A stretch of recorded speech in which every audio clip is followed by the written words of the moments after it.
প্রধান বক্তার আগমন ইমাতুর রাশির পক্ষ থেকে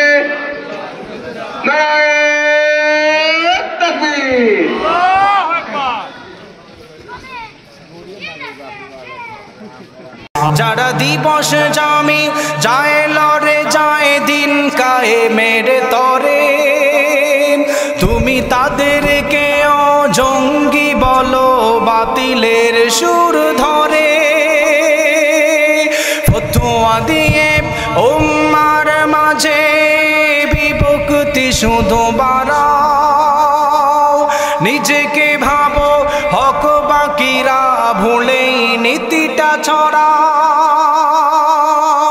তুমি ভাঙনের খেলা খেলতে জানো, গড়তে জানো না, খোদার রজ্জু আঁকড়ে ধরে বাঁচতে জানো না। কেমন মুসলমান তুমি একটু বলো না, কেমন তোমার ঈমান?